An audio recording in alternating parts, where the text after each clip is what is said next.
guys, I'm Fine Flex. So today I'm going to be talking about halo engagement rings and what to look out for when you're going to be shopping for your ring. So it's just little tips and tricks to see some fabrication flaws, really to give you guys just a better idea of what to look out for when you're buying your purchase, because they may be little details, but they are important, and that's what's really going to make or break your ring, in my opinion. Alright, so the first one that I'm going to show you is probably the most important and the one that I see very often. It's actually when the halo doesn't come up snug to the center stone. And so the whole primary purpose actually of having a halo is really to make the center stone look bigger. So what happens is the diamonds are so closely wrapped around the center stone in the halo that it gives the impression that you can't see where the starter end of the center stone is, giving the illusion that it's much bigger.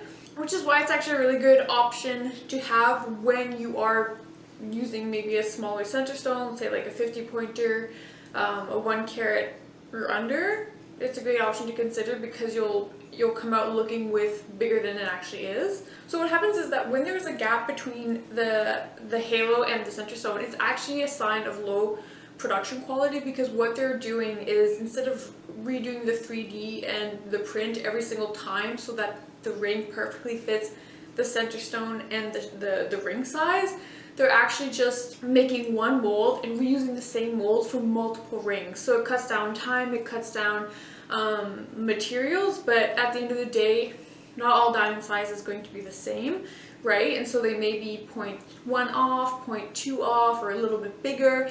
And because they're not always going to be the same size, well, what ends up happening is there's going to create a gap.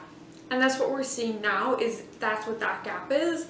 So you really, really want to avoid that. You're not going to get the effect that you want from a halo engagement ring.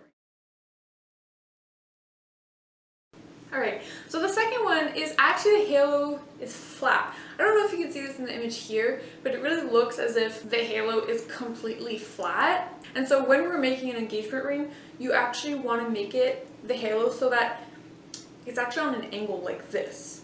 Okay, because what ends up happening is if it's on an angle, it kind of like, there's a better movement to it, there's a better flow, and it also accentuates the center stone. And so when it's flat, it just kind of comes out bulky, kind of comes out unrefined.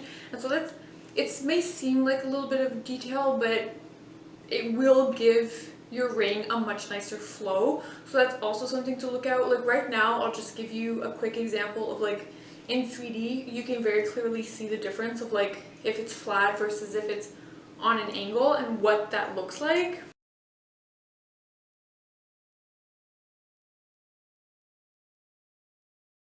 Alright, so this one has to do with actually the contour shape of the halo. So I don't know if you can see, the center stone is actually a princess cut, right? And so the lines are very straight. But if you look at the halo, it's kind of like a little bit wonky. It's kind of dipping inwards. That's actually has to do with the 3D design, that it wasn't properly made, and so the angles aren't like crisp.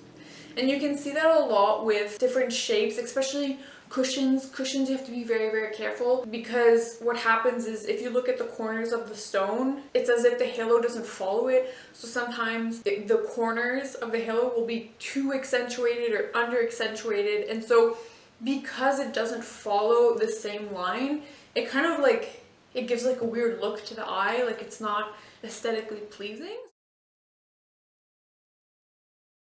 Alright, so when you're looking at this halo, it's very subtle, but it's almost as if they're not fully aligned like perfectly.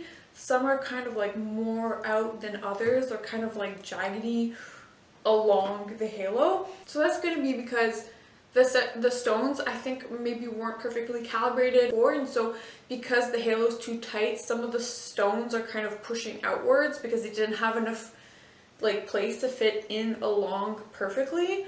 And so that's what's kind of giving it that jaggedy look, versus you really want it to be nice and crisp. So that has to do with the stonework. Alright guys, thanks for watching. Hopefully this was helpful. Hopefully this will help you in your engagement ring shopping, what to look out for so you guys can find your dream ring. Obviously, if you guys would like to work with me, just send me an inquiry at info@fineandflex.com and I'll be happy to answer any of your questions. Yeah, so I'll see you next time. Have a good day. Bye!